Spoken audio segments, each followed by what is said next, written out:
할렐루야. 예, 창세기 45장 말씀 함께 나누겠습니다. 이 45장 말씀 가운데 하나님의 거룩한 뜻을 보고 우리가 이 말씀을 통해서 하나님의 뜻을 따라 살게 되기를 주의 이름으로 축원합니다. 사람들은 자기가 원하는, 자기가 받고 싶은, 자기가 듣고 싶은 말씀을 듣고자 하고, 또한 들어도 그 말씀을 자기에게 맞추는 경우가 많이 있습니다. 우리는 하나님 말씀을 듣고 하나님께 맞추어야 하며, 특별히 하나님의 뜻을 발견하고 하나님 원하시는 계획들을 보아야 할 줄 믿습니다. 45장 1절에 요셉이 시종하는 자들 앞에서 그 정을 억제하지 못하여 소리질러 모든 사람을 자기에게서 물러가라 하고 그 형제들에게 자기를 알리니 대개 그와 함께한 자가 없었더라 했습니다. 요셉이 이제 형들에게 더 이상 자기를 숨기는 것이 옳지 않다라고 생각하고, 또 그 마음에 그 형들을 향한 그 사랑이 불타올라서 참지 못하는 그런 모습을 오늘 말씀 가운데 표현하고 있습니다. 우리가 형제를 사랑하는 마음이 불타오르는 것처럼 특별히 하나님을 향한 마음이 불타올라야 하고, 그리스도를 향한 그 사랑이 우리 안에 불타올라야 될 줄 믿습니다. 5절에 당신들이 나를 이곳에 팔았으므로 근심하지 마소서, 한탄하지 마소서, 하나님이 생명을 구원하시려고 나를 당신들 앞서 보내셨나이다 했습니다.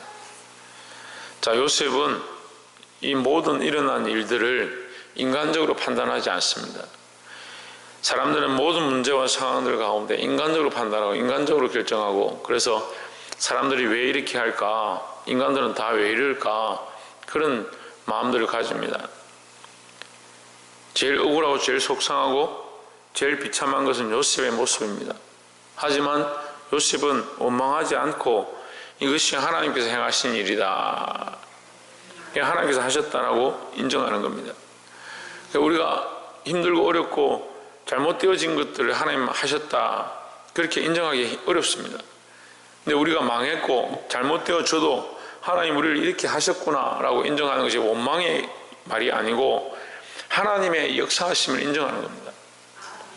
때로는 우리가 공부에 취하고 비천에 취하고 궁핍에 취하고 곤란에 취하고 어찌할 수 없는 상황들 가운데도 하나님 인도하셨다라고 믿는다면 결국 그것을 바꾸시는 일도 누가 하시느냐? 하나님 하신다는 거죠. 근데 우리는 계속 좋은 것만 생각하고 꽃길만 생각하고 복된 것만 생각하니까 어려움이 닥치면 계속 뭐합니까? 원망하기 시작합니다. 하나님 원망하기 시작합니다. 그러니까 뭐가 없습니까? 회복도 없고 기쁨도 없습니다. 어느 날 좀 좋은 일이 생기면 이제 아유 그래도 하나님 내게 뭐 주시는구나, 그런 신앙들은 좀 있습니다. 우리에게 좋은 것이 있고 형통함이 있어서 하나님께 감사한 것, 그것이 잘못됐다는 것도 아니고, 곤란하고 어려우면 감사하지 않는 것, 그게 문제라는 거예요. 하나님께서 내게 허락하신 이 많은 삶 가운데 곤란하고 어려운 골짜기 같은 삶도 있고 하나님 높이시고 기쁨을 주신 이 산과 같은 삶도 있습니다. 골짜기 때나 산일 때나 늘 평탄하게 하나님 인정하고 예수 그리스도를 자랑하고, 이게 우리의 삶의 모양인데, 요셉이 어려울 때나 힘들 때나 하나님이 그와 함께 하셨음을 인정했고, 감옥에 갇혔어도 하나님이 함께 하심을 인정하고 하나님과 동행했고, 또한 그가 총리가 되었어도 하나님을 잊어버리지 않았다는 거예요. 근데 우리는 계속 뭐만 봅니까? 총리가 되고 잘 되어지고 축복받는 그것만 바라보는 겁니다. 그러니까 힘들 때 하나님 앞에 돌아가지 않는 거예요. 여전히 인간적인 모습 속에 뭐가 있느냐? 원망과 불평과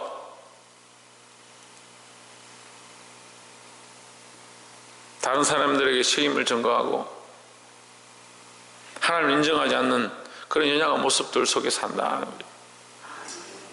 그런데 지금 5절에 보면 요셉은 반대로 하는 겁니다.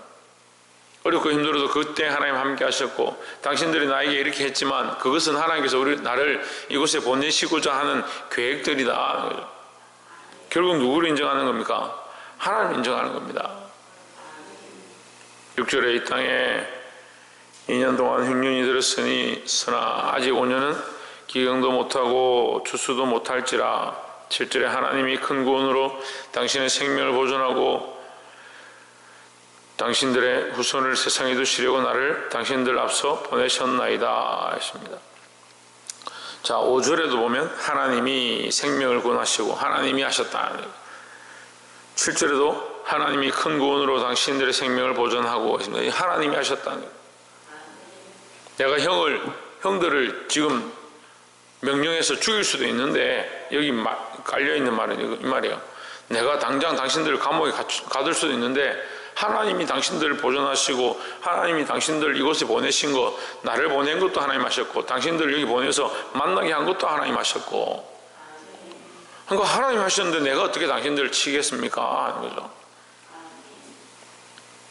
8절에 그런즉 나를 이리로 보낸 자는 당신들이 아니라 하나님이시라. 하나님이 나로 바로의 아비를 삼으시며 그 온 집에 주를 삼으시며 애굽 온 땅의 지리자를 삼으셨나이다 했습니다. 8절에도 누가? 하나님께서 하셨다. 누가 보내셨냐? 하나님이 이루셨다. 나를 여기 세우신 것도 하나님 하셨고 나를 보내신 것도 하나님 하셨다는 거죠. 결국 누구를 인정합니까? 하나님을 인정하는 겁니다. 여러분, 우리 삶의 수많은 문제들 가운데, 수많은 일들 가운데 우리는 하나님 인정하는 신앙들이 회복되어야 될 줄 믿습니다. 하나님을 인정하지 않는, 하나님을 인정하지 않는 자들은 말씀 가운데도 하나님 인정하지 않고, 기도하는데도 하나님 인정하지 않고, 교회에 나왔는데도 하나님 인정하지 않고, 그냥 앉아 있는 거예요. 그냥 교회에 나와 있는 거예요. 뭘 보느냐? 사람들을 보는 거예요. 사람들 앞에서 사람들이 나를 어떻게 생각하느냐? 내 입장이 어떠느냐? 내 자존심이 어떠느냐? 참 믿음 좋다는 사람들도요, 사람들 앞에 자존심 딱 건들면 그다음부터 뭐 하나님이고 믿음이고 교회고 목사고 다 필요 없다는 거예요. 대단한 신앙이라고 그랬어요. 대단한 신앙이다.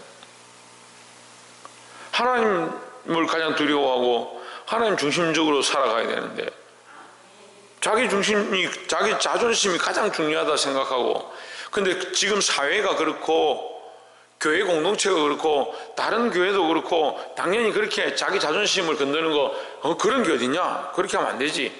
사람들이 다 동의해 줍니다. 근데 말은 하나님 섬긴다, 하나님 믿는다. 그게 얼마나 잘못된 신앙인데도 그게 옳다라고 착각하는 거예요. 그래서 사람들의 세상의 원리를 들고 와서 자존심을 건든다든지 자기가 생각하고 있는 가치관을 건든다든지 정치적인 성향을 건든다든지 사회적으로 내가 객관적으로 가지고 있는 그 가치관의 틀들을 건든다든지 그러면 발끈하는 겁니다.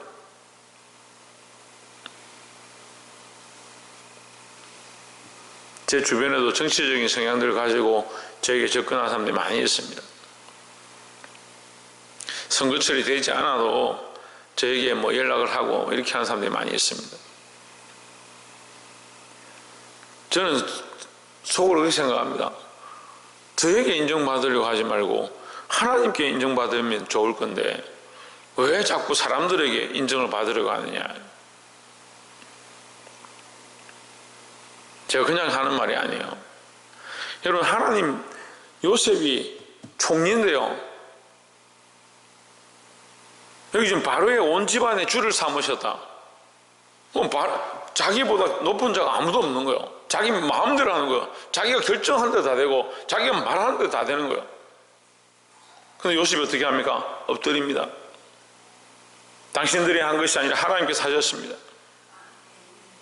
내가 이곳에 선 것도 하나님 하셨습니다. 당신들을 보낸 것도 하나님 하셨습니다. 당신들을 이제 죽이지 못하고 살리게 하는 것 또한 하나님 하셨습니다. 우리의 높음이 지위에 있는 것이 아니고 우리의 가치관이 내 자존심에 있는 것이 아니고 내 명예를 높여주고 사람들이 인정해주면 그것이 종기를 얻는 거 아닙니다. 우리가 하나님을 얼마나 인정하느냐, 하나님을 얼마나 함께하느냐, 그것이 그 사람의 존귀함이다라는 거죠. 이 요셉의 존귀함이 뭡니까? 하나님과 함께하고 어떠한 상황과 환난 가운데서 하나님과 함께했고, 하나님과 함께했고, 또 그가 높은 자리 가고 존귀함을 취할 때도 하나님과 함께했고, 그가 영광을 받고 온 애굽의 신하들과 바로가 그에게 칭찬하고 존귀를 돌릴 때도 그는 하나님을 인정했다라는 거죠. 사랑하는 성도 여러분, 말씀을 글로 읽지 말고 이야기로 듣지 말고 내 삶의 지표를 삼고 내 안에 연약한 털들을 무너뜨리고 새로운 집들을 세워가야 된다는 겁니다. 그것이 그리스도의 말씀 앞에, 그리스도의 반석 위에 우리 믿음의 집을 짓는 모습인 줄 믿습니다. 마지막으로 24절에 이에 형들을 돌려보내며 그들에게 이르되 당신들은 노중에서 다투지 말라 했습니다. 자, 여기 와서 다투지 않습니다, 여러분. 그렇잖아요. 죽을 것 같은데 지금 자기들이 그렇게 하지 않았는데 금이 들어있고 안에 쌀이 들어있고 양식이 2배로 들어있고 돈을 갚으려고 했는데 돈이 다시 들어있고 이 곤란한 상황, 죽을 수밖에 없는 상황, 그들의 목숨은 경각간에 있는 그런 상황.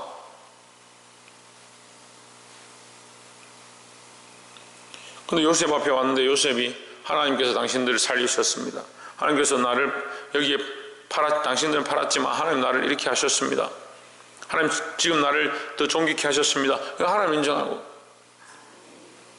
그 앞에서 그들이 다툴 수가 없는 거죠. 말도 못하는데 지금 45장 첫 번째 보면 뭐랍니까? 그들이 말을 하지 못했다. 근데 뒤에가 뭐랍니까? 이제 비로소 그들이 요셉과 말하기 시작하니라. 말도 못할 두려움에 있었습니다. 왜요? 그들의 생명을 주관하는 자가 지금 거기 앉아 있는 겁니다. 총리가. 근데 요셉이 뭘 경고합니까? 다투지 마라, 다투지 마라. 다투지 말라는 것은 평소에 그들이 많이 다투었던 얘기고, 그들끼리 싸웠다는 거예요. 왜 싸우냐? 임금이 없으니까 싸우는 거예요. 이스라엘 12지파가 12자녀들이 잘 질서 있게 살 것 같습니까? 전혀 그렇지 않습니다. 어머니가 4명인데 어떻게 이게 질서가 있겠습니까? 한 집안에 자식은 12명인데 어미가 4명이라니까요? 어떻게 그게 무슨 질서가 잡히겠어요? 요셉은 그걸 아는 겁니다. 근데 그들은 요셉 앞에서 어떻게 했습니까? 말도 못했다는 거예요. 두려워서 말도 못했다는 거예요. 우리가 하나님 앞에 오면요, 두려워서 말도 못하는 그런 모습이 우리에게 있어야 되는 거예요. 그러니까 하나님을 존귀히 여기지 못하니까 인간들이 말이 많습니다. 하나님을 높이지 못하니까 인간적인 생각들과 말들이 너무 많이 있습니다. 내 생각과 내 마음과 내 가치관보다, 내가 내 주장을 하는 것보다 하나님의 뜻 앞에, 이 총리 앞에 말 못한 이 요셉의 앞에서 말 못하는 형제들처럼 우리가 하나님 앞에서 뭘 말할 게 있겠습니까? 근데 우리는 요셉보다도 하나님 못하게 생각하고요, 나라의 총리보다도 하나님 못하게 생각하니까 너무 내 생각이 많고 내가 할 말이 많고 내 뜻들이 많다는 거예요.